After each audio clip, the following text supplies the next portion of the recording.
human beings, we have a tendency to have reassurance, especially when it comes to our children. We're going to put our kids in a school, we do a lot of investigating. But at the end of the day, the reality is that Allah Azza wa Jal did not give us assurances of the future in this life at all. We have to do the best we can, and at the end of the day, every step we take is an act of tawakkul in Allah. It is an act of reliance in Allah. Because you can have the best plan in the world, and things will not work out anywhere near what you thought. And you can have no plan at all and everything will get straightened out. That can happen, and it certainly does happen.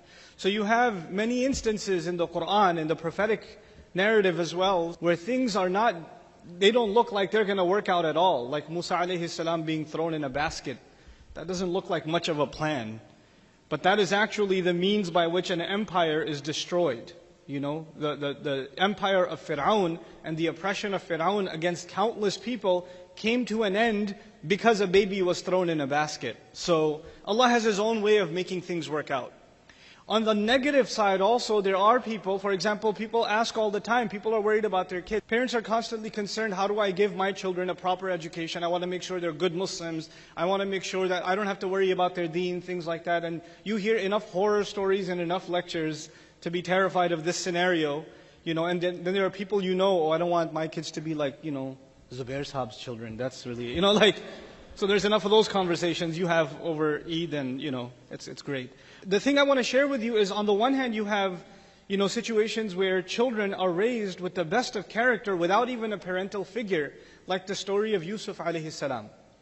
Right? He's kidnapped as a child, so there is no father or mother figure really for him to look up to. So the remnants and the memory of a father giving him certain lessons when he was a kid are the ones that he's holding on to even in his teenage years.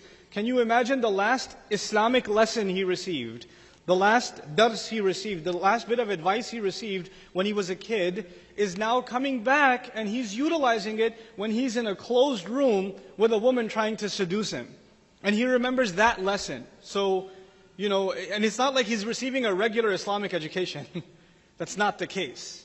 That's certainly not the case. Because the story reveals that, you know, the one that was raising him, the Aziz, doesn't have the most ethical character either. There's a few gaps in his character that the story demonstrates. And obviously the lady is like super evil. So there's, I mean, where's he going to get this guidance from? But it's the initial part of Surah Yusuf, you know, demonstrates that this father did have direct engagement with the child, and it had such long-lasting effects. So one of the lessons that we derive from Surah Yusuf, for instance, especially as parents, is that we cannot underestimate the value of early education. And not just, and I don't mean education as in memorize this surah, learn these du'as, know how to make wudu. That's what we've turned education into. Education for us is informative in nature. It is not transformative, you know. So in the previous talk you heard repeatedly this idea of having our children internalize the deen. And so that's something that we're going to talk about in a little bit, inshallah ta'ala. But that's the first, you know, reality that I wanted to remind myself of. I do not control the guidance of my children, and you do not control the guidance of your children. As a matter of fact, we don't even have any control of the guidance of our own selves. So the fact that you're sitting here is, you know, blessing that we're sitting in a gathering of Muslims trying to learn something about the deen of Allah, but this is not because you had a super righteous upbringing. There are plenty of you sitting in the audience right now that are parents themselves that have made some pretty big mistakes in your lives. And if you look back, there wasn't like a set formula that ensured that you will receive guidance from Allah Azza wa Jal, that you followed and that therefore you have guidance. It is actually a gift of Allah that all of us have to acknowledge came to us from Allah Azza wa Jal. But regardless of that, we have to make some efforts on our part.